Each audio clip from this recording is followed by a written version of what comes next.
Barcha kutgan malyar hamda отделкаchi ustalarimizning ishini 10 baravargacha osonlashtiradigan uskunamiz sotuvga chiqdi. Shlifovalniy mashina yoki xalq tilida aytganda jiraf modeli egasi 710.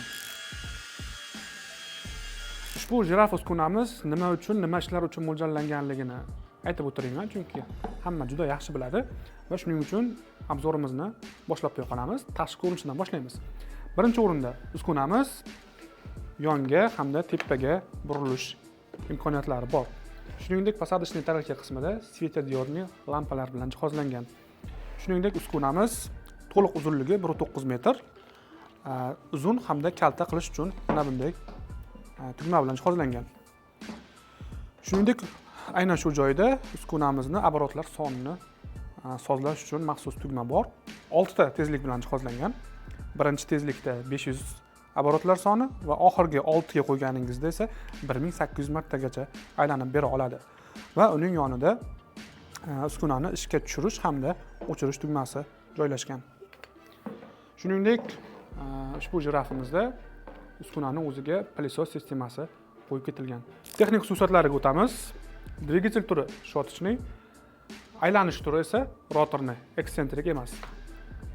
To'liq quvvati 710 Watt, оборотlar soni birinchi tezlikda 500 tagacha va yuqorida aytganimdek, eng oxirgi 6-chi tezlikda esa 1800 martagacha 1 daqiqada aylanib bera oladi. Uskunamizning to'liq uzunligi 1.9 metr. Hozir shu turishi esa 1.4 metr. Mana bu joyidan knopka bilan torsak 1.9 metrgacha cho'ziladi. Va посадочный tarelka diametri 225 mm. Uskunamizni komplektatsiya qismi bilan tanishtirib o'taman. Hop. Bir dona artgich, bir juft qo'lqop, bitta ochki, sifatlisidan sanab turinglar, qancha narsa chiqyapti. Uskunani qulay olib yurish uchun mana bunday sumka, gofra shlang, uskunamizning o'zida yuqorida aytganimdek pылесос sistemasi bor. Va agar o'zini pылесос sistemasidan emas, pылесос ulamoqchi bo'lsalaring ham mana shu shlangdan foydalansalaring bo'ladi. Mana bunday ikkita переходник bor pылесос uchun. Ichidan chiqadi.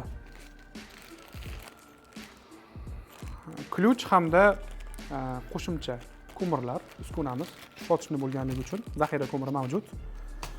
Va axlat to'plash uchun mana bunday qopcha. Ko'p marotabali bu yerda joyi bor.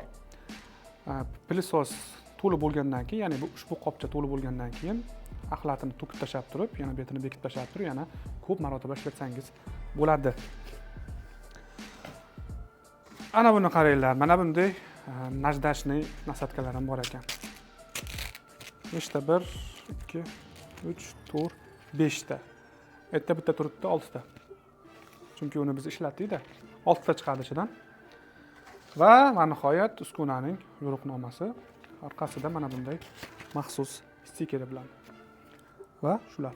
Ushbu uskunamizda o'zida встроенный пылесос, ya'ni pылесос funksiyasi bor bo'lgani bilan, lekin baribir ish jarayonida qo'shimcha полноценный pылесос ulab ishlatgan ma'qul. Chunki baribir bu ichida pылесос bo'lgani bilan baribir haqiqiy pылесосчalik changni 100% tortib bera olmaydi. Hozir buni amalda ham ko'rsatib ko'raman. Aslida bu qanday ishlaydi?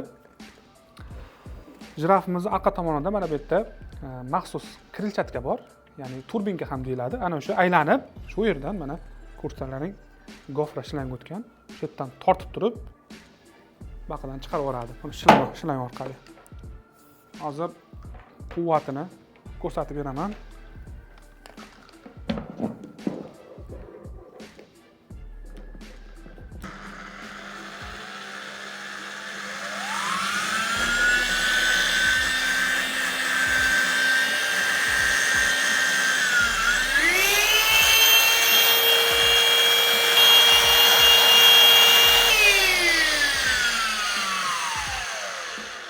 Changda ishlamayman deydigan bo'lsalaring, baribir o'zini pылесосdan ko'ra yoniga alohida pылесос bilan ishlatgan tavsiya beraman baribir.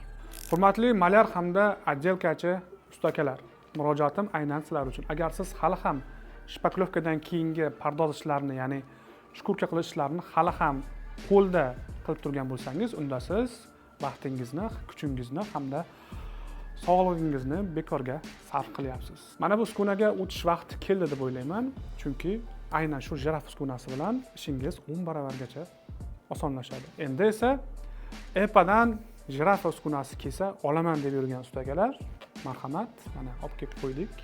O'zbekistonning barcha viloyatlarida sotuvda bor, servisimiz bor. Qo'shimcha qismlarimiz bor, ehtiyot qismlarimiz bor, kafolatimiz ham bor. Sizlar bilan gaplashmoqchi bo'lgan mavzuimiz shulardan iborat edi. Obzorimiz qisqa bo'ldi va manfaatli bo'ldi degan umiddamiz. Shunday bo'lgan bo'lsa, bizga obuna bo'lib, ushbu videoga like bosishni unutmang. Keyingi videolarda ko'rishguncha, xayr.